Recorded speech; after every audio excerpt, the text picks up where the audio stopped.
Good afternoon students. कल मैंने आपको एक्सरसाइज 1.2 का क्वेश्चन नंबर 3 करवाया था और क्वेश्चन नंबर 1 एंड 4 शायद आपको करने के लिए दिए थे दोनों क्वेश्चंस।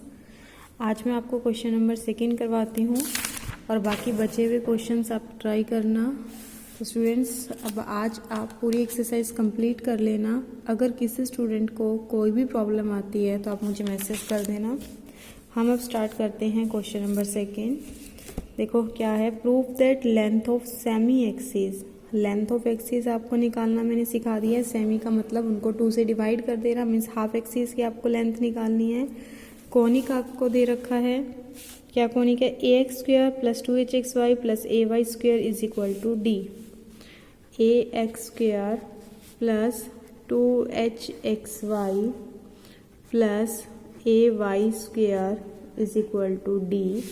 आपको प्रूव करना है length of semi axis of conic are this, यानी कि आपको बताना है to prove length of semi axis is equal to, ये आनी चाहिए D upon A plus minus H. Plus minus क्यों किया, क्योंकि 2 एक्सिस होते, एक मेजर और एक माइनर।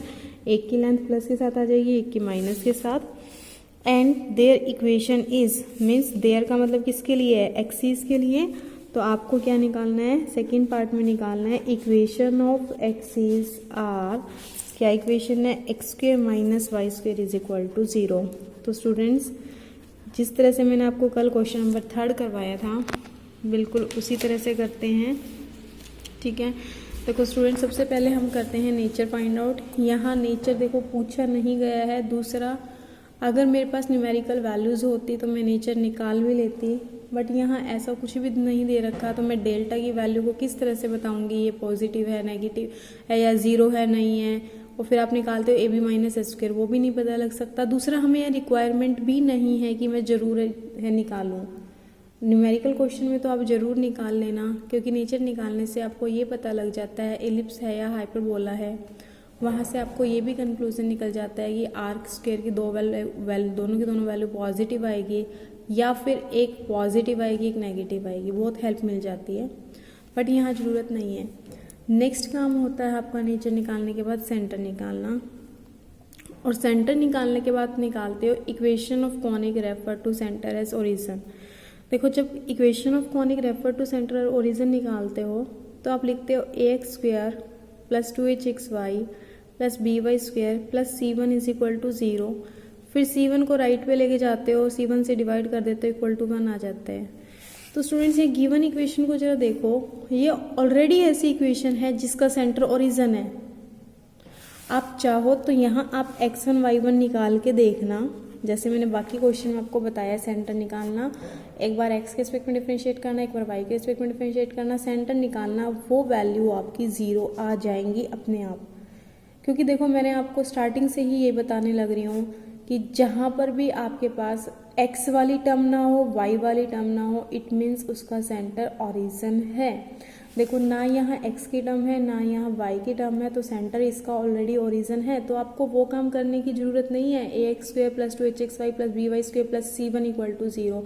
वो काम क्यों करते हैं, क्योंकि हमारा जो गिवन सेंटर होता है वो ओरिजिन नहीं होता, उसको नए कॉनिक में कन्वर्ट करते हैं जिसका सेंटर ओरिजिन हो। बट यहाँ सेंटर ऑलरेडी ओरिजिन है तो उसको करने की जरूरत नहीं है। लेकिन ये चीज़ याद रखना, राइट साइड में जो भी कांस्टेंट हो राइट साइड में होना चाहिए, और वो भी 1 बन जाए, 1 बना लो। तो आपके पास जो गिवन कॉनिक है इसको लिखती हूँ। गिवन कॉनिक आपके पास है ax² + 2hxy + ay² is equal to D. Right side को 1 बना लो, डी से डिवाइड कर दो। a/dx² + 2h/d xy + a/dy² is equal to 1। Compare कर लो, कंपेयर विद, किससे कंपेयर करोगे, ax² + 2hxy + by² is equal to 1। Comparison करो, कैपिटल A की वैल्यू क्या आई, capital A is equal to a/d, capital H is equal to h/d, ठीक है। And capital B is again A by D. फिर आप क्या फाइंड आउट किया था आपने, लेंथ ऑफ एक्सिस। इसको देखो सिर्फ मैं क्वेश्चन नंबर 3 की तरह आपको करवाऊंगी, कुछ भी अलग नहीं है। आपको ध्यान हो वहाँ हमने फॉर्मूला लिखा था A B minus H square R 4 minus A plus B R square plus 1 is equal to 0। Values put कर दो, ए की value A by D, B की value again A by D minus H, H की value है H by D square करोगे तो H square by D square R 4 minus A की value A by D plus B की value again A by D R square plus 1 is equal to 0। हाँ जी, ये क्या टर्म बनी आपकी, A square by D square minus H square by D square minus इसका भी एलसीएम के सेम ही टर्म में ए बाई डी को ऐड करोगे तो आएगी 2a by D R square plus 1 is equal to 0। LCM sorry यहाँ R4 छूट गया लिखना, यहाँ डी स्क्वेयर एलसीएम ले लो, डी स्क्वेयर एलसीएम लिया तो यहाँ टर्म बचेगी A square minus H square R4 minus 2AD R square plus D square is equal to 0। और मैंने कल भी आपको बताया था अगर थ्रू आउट एलसीएम लेते हैं तो डिनोमिनेटर वाली टर्म को हम छोड़ देते हैं। तो करते हैं नेक्स्ट स्टेप में करते हैं, ये टर्म क्या बनेगी आपकी A square minus H square R4 minus 2AD R square plus D square is equal to 0। तो देखो स्टूडेंट्स, ये आर स्क्वेयर में क्वाड्रेटिक आ गई तो आप इसको सॉल्व करके दो वैल्यूज निकाल सकते हो। ठीक है, क्वाड्रेटिक इक्वेशन को सॉल्व करना आता है, दो तरीके होते हैं, तो फैक्टर बना लो या फिर फॉर्मूला होता है।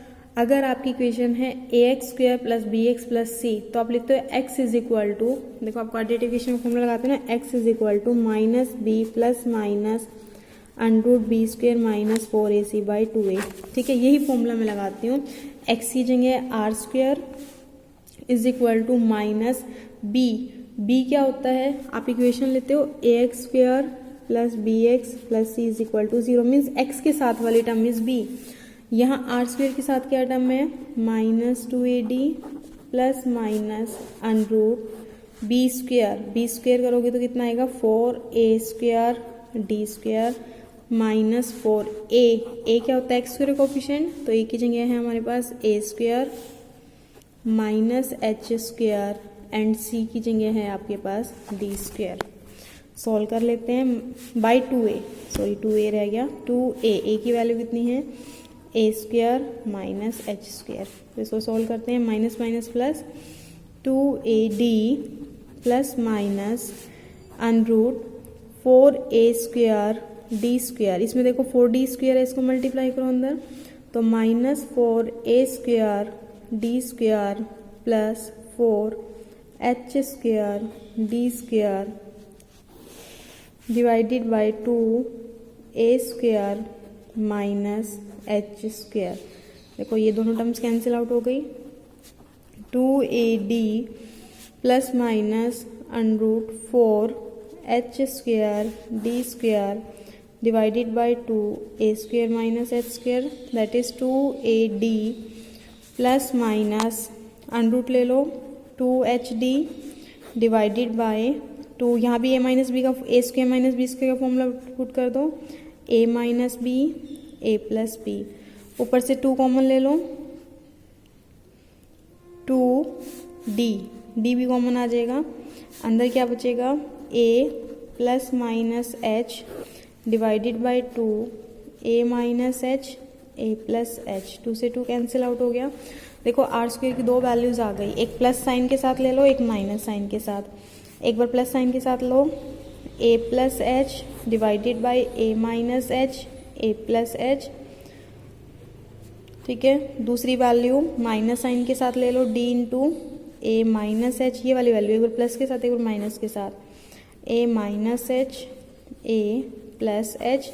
देखो a प्लस एच से a प्लस एच कैंसिल, यहाँ a माइनस एच से a माइनस एच। तो यहाँ टर्म बची डी बाय ए माइनस एच, डी बाय ए प्लस एच। और अगर दोनों को मैं कलेक्ट करके लिखूं तो ऐसे लिख सकती हूँ डी बाय ए प्लस माइनस एच, दोनों को कंबाइन कर दिया, ठीक है, कि इसको सेपरेट करके लिखूंगी और प्लस के साथ एक बार माइनस के साथ ऊपर वाली टर्म आ जाएगी।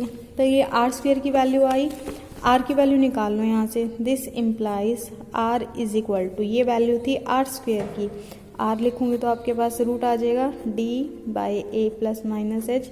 देखो यही निकालना था, ठीक है। अब देखो लेंथ ऑफ एक्सिस आप लिखते हो 2r1 2r2। अब सेमी है तो 2 से डिवाइड कर दो, तो लेंथ ऑफ सेमी एक्सिस क्या बनेगी r1 r2, यानी कि जो r1 और r2 की वैल्यू होती है that are the length of semi axis, ठीक है। तो यहाँ आपके पास r1 r2 ये वैल्यूज आ गई √ d a plus minus h and these are the semi axis, क्योंकि एक्सिस की टोटल लेंथ थी 2r1 2r2, सेमी का मतलब वो हाफ। दूसरा आपको क्या निकालना था, देयर इक्वेशन निकालते हैं, इक्वेशन ऑफ एक्सिस। आपको ध्यान हो इक्वेशन ऑफ एक्सिस था a minus 1/r² x plus hy is equal to 0, ठीक है। अब एक बार मैं प्लस साइन के साथ ले लूंगी, एक बार मैं r की वैल्यू लेके दिखा लेती हूँ। Let r is equal to d a plus h. तो स्टूडेंट्स मैं प्लस के साथ करके दिखा रही हूँ, माइनस के साथ आप खुद करोगे। मैंने r की वैल्यू क्या ले ली, प्लस वाली ले ली, और इक्वेशन ऑफ एक्सिस लिखते हैं कैपिटल ए की वैल्यू क्या थी इस क्वेश्चन में आपकी a बाई डी, तो ये value a by D minus 1/r²। तो देखो इसका स्क्वायर करोगे तो रूट हट जाएगा, रेसिप्रोकल करोगे तो ये आएगा a plus h by d x plus h की वैल्यू क्या थी आपकी h by d, small h by D plus h by d y is equal to 0। Students एक चीज़ ध्यान रखना है, कैपिटल और स्मॉल में फ़र्क नहीं है, क्योंकि हमने यहाँ पर जो इक्वेशन है उसको शिफ्ट नहीं किया, ठीक है। ओरिजिनल जो इक्वेशन थी उसी का सेंटर ओरिजिन था, तो स्मॉल भी लिख सकते हो, यहाँ स्मॉल चल सकते हैं। यहाँ पर डी एलसीएम ले लो तो a minus A plus h x plus h y by d is equal to 0। D को उधर शिफ्ट कर देना, यहाँ देखो a से कैंसिल हो जाएगा, तो minus h x plus h y is equal to 0, minus h common ले लो, x माइनस वाई 0, ठीक है। h को राइट साइड में ले जाओ, x माइनस वाई 0। तो स्टूडेंट जिस तरह से मैंने यहाँ पर प्लस, मैं थोड़ा जल्दी इसलिए करवा रही हूँ क्योंकि ज़्यादा लंबी वीडियो अपलोड करने में प्रॉब्लम आती है। मैंने यहाँ पे प्लस साइन लेके किया, सेम ऐसे ही आप माइनस साइन लेके करोगे, यहाँ माइनस आएगा, यहाँ माइनस आएगा, यहाँ माइनस की वजह प्लस आ जाएगा, यहाँ प्लस आ जाएगा। जब ये प्लस आएगा तो h कॉमन आएगा। तो सिमिलरली आप करके दिखाना, जब आप डी आर को लोगे डी ए माइनस एच, तो इक्वेशन क्या निकल के आएगी x plus y is equal to 0। ये दोनों इक्वेशन ऑफ एक्सिस है, ठीक है। तो ज्वाइंट इक्वेशन लिख दो, joint equation of axis. Joint का मतलब होता है दोनों को मल्टीप्लाई कर देना, इकट्ठा लिख देना, ठीक है। तो ये बनेगी x minus y x plus y is equal to 0, multiply कर दो x² minus y² is equal to 0। तो देखो स्टूडेंट्स आपको ये शो करना था कि इक्वेशन ऑफ एक्सिस आपकी आनी चाहिए x² minus y² equal to 0। इसके बाद भी किसी स्टूडेंट को प्रॉब्लम हो तो मुझे आप मैसेज कर देना।